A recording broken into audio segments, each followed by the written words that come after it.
Hello everyone, in this video we will be discussing about the ELISA, that is the enzyme linked immunoabsorbent assay. So why this technique is being used? This technique is used for the identification of antigen or antibody. There are various types of pathogens which attack our body. So this pathogen can be bacteria, it can be virus, or it can be fungus. We don't have any idea that what kind of pathogen is being attacking our body. So this pathogen attack our body by releasing the antigen.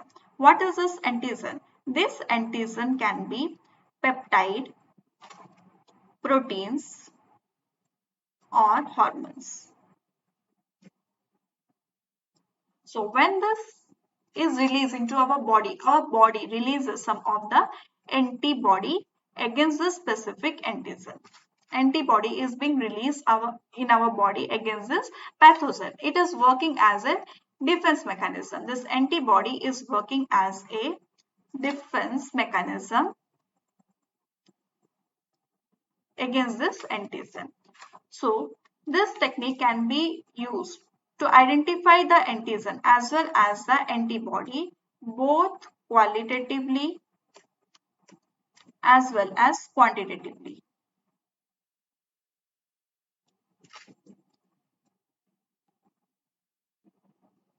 So what do you mean by a quality?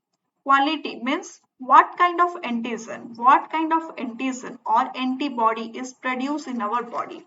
Suppose it is being affected by the bacteria. So for that it releases one kind of antigen. So for this antigen our body releases antibody specific to this antigen. Suppose our body is infected by some of the viral disease. So here viral antigen is present. So for this antibody specific to this virus has been released. Suppose our body is affected by fungus. So it releases a antigen related to the fungus and against it antibody is being released. So for detection of what kind of antigen or antibody, qualitative method is used. So what is this quantitative method?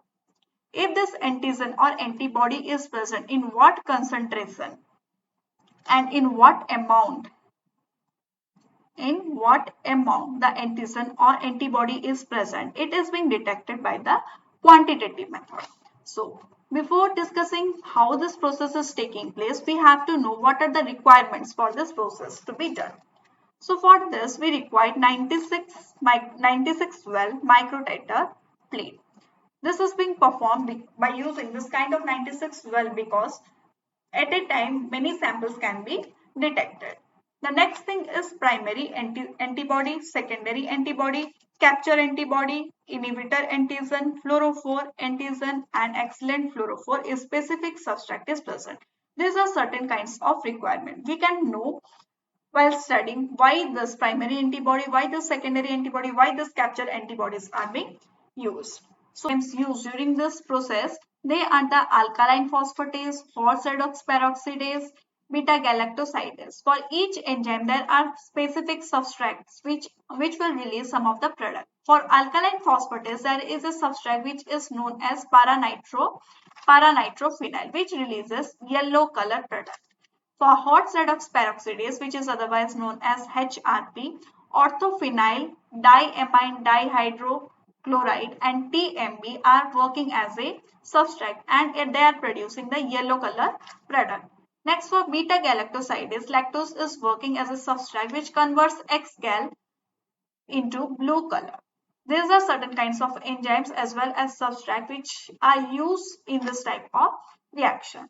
So the ELISA which is present, they are of different types like direct ELISA, indirect ELISA, sandwich ELISA and competitive ELISA. You can see here that in direct ELISA, there are only one antibody present and it is producing the fluorophore. And in indirect ELISA, there are two antibodies required for the detection, that is for the production of fluorophore, or it can be some other color change. So in this video we will discuss about the direct ELISA and the indirect ELISA. So before going into the direct as well as the indirect ELISA, we have to see in general how this work is being done. This is the overview of how this work is being performed. So for performing this, we have already discussed that they are using the microtiter plate. This microtiter plate can be of 96 well, 384 well, or it can be more or less according to the sample. So this is one of the well of this microtiter plate. It is having one of the antibody, and this antibody is absorbed. It is being absorbed. Okay, it is not absorbed, it is absorbed. This plate is having good absorbent capacity. That means the antigen or antibody is added into it. It can easily bind with this surface. Here we are having a specific antibody. So we want to detect some of the antigen. The antigen which is specific to this antibody only can come and bind to this antibody. So the next step is the addition of sample. In our sample, we are using the blood. Directly we cannot use the blood. The blood is being centrifuged. Blood is centrifuged. And the serum is taken as a sample. So in the serum, there are various kinds of antigens which are present, but we have specific antibodies. So the antigen which can bind to this antibody can come and bind with this antibody. The other thing which are present, they need to be washed. Why they need to be washed? For the false detection, they need to be washed because we require only one specific antigen. They are specific. This is a specific technique for identifying a specific antigen or specific antibody. We don't require other things which are present in this well. So washing step has been performed. The next step is add detection antibody. There are various types of antibodies. The first one which were used, they are the capture antibodies. That means the antigen, the specific antigen is captured by this antibody. The next is a detection antibody. If this antigen is being captured by the antibody, now the detection whether in the sample the antigen is present or not, we need to be confirmed because we are not seeing anything what is taking place. So we are using the detection antibody. What happens in case of a detection antibody? There is an enzyme linked in it. So here we are adding the detection antibody. So one detection, here we are having one capture antibody, and with it one antigen has been attached. So here only we require only one antibody or the detection antibody. But we cannot use it in one. We are using it in microliter. In some concentration we are using in it. So the other things which will be placed in this well, they need to be washed. So this detection antibody which was extra, they are washed in it. So the next step is we need to add some of the substract. So it can work. The detection antibody is having one of the enzyme linked in it. So whenever we are using or adding some of the substract, it will produce some of the color. If the color is produced, now it's clear that there is something going on and we are having a antigen which has been already captured by the antibody. Now this, after the color has been changed, it will be read, the microtiter plate will be read by some of the instruments.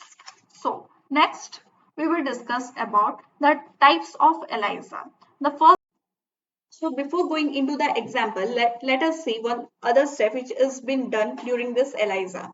So the first step is that we need a antigen, we need detection of the antigen. This antigen or the sample, we can say this is the sample which we want to detect whether there is a presence of the antigen or not. So we have to first of all apply in microtiter plate,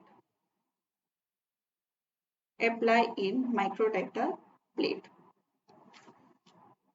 So if the antigen is present, the antigen will be binded in the bottom, antigen binded in the bottom. If the antigen is not present, it will not bind it. Suppose this is the microtiter well of the microtiter plate. If the antigen is present, it will come and bind over here. Now, the next step is surface blocking. The next step is the surface blocking. So what is the surface blocking? So in this microtiter plate, as we have already discussed that it is having a good absorption capacity. That means antigen or antibody can come and bind in this surface. Now we are adding the sample. the antigens which are present, they are at us, and there may be some of the antigen which are floating here, or we or in the next step we will add some of the antibody. Whenever we are using the antibody, it can bind in this free surface. So for avoiding this, we have to block this surface. This surface need to be blocked. So for blocking the surface, we need a serum that is known as bovine serum albumin. Albumin, or it is known as BSA. This BSA is non-reactive. That means it cannot react with the antigen or the antibody. So we are using this for the surface block. Why we are doing the surface block? To avoid the attachment of the other antibodies or the unnecessary antigens, we are blocking this surface. So what next? The next thing which we will do is we will add the antibody. In case of direct ELISA, enzyme-linked antibody is directly used, and in case of indirect ELISA, primary antibody is first of all used, and there is a washing step. After the blocking, surface blocking, we will perform a washing step.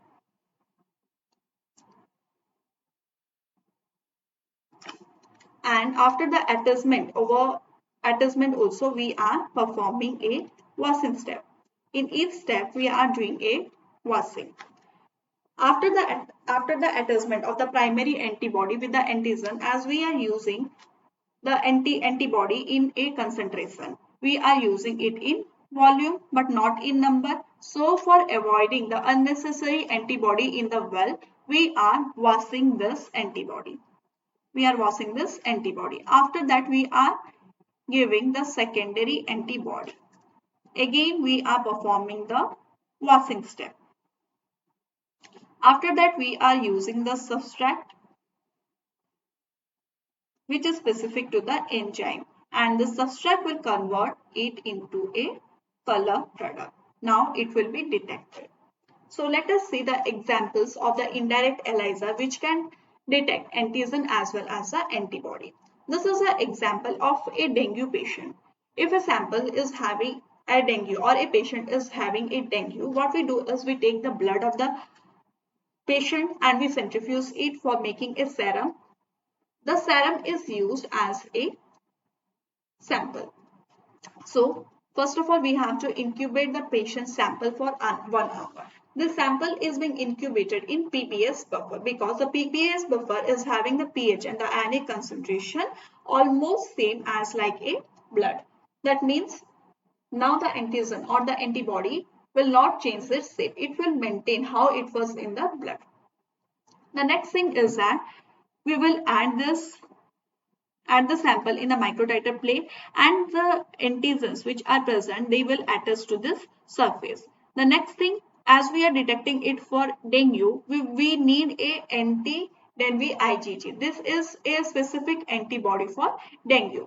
It will attach with this antigen which is present over here, and this antibody, as it is positive, we are seeing this case study for a positive. When the patient is having a dengue, this antigen are from the sample and the antibody is from the market, which is designed for specific dengue. So now the antibody has been detected. Now in each step there is a washing step. So this is not mentioned here, but in each step, for avoiding the unnecessary thing or the extra thing, there is a washing step. After giving the primary antibody, we are giving the secondary antibody, which is tagged with some of the enzyme. Here the enzyme is HRP, that is horse redox peroxidase. What is does it? It will convert the substrate into the yellow color product. So what is the substrate used for horse redox peroxidase? It is orthophenyl diamine dihydrochloride, which converts it into yellow color. We can see that this is converted into yellow color. So here the serum treatment plate is present in which there is an antibody. Add pre-treated patient sample and incubate for 1 hour. So that is the incubation step. The next is washing step. The extra things will be washed. The next step is the add HRP anti-human IgG detection antibody, which is specific to this antibody is specific to dengue. The next step is the washing step.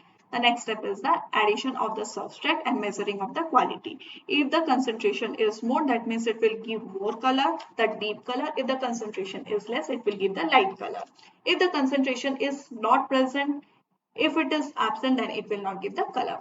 This side you can see that this is for the negative dengue.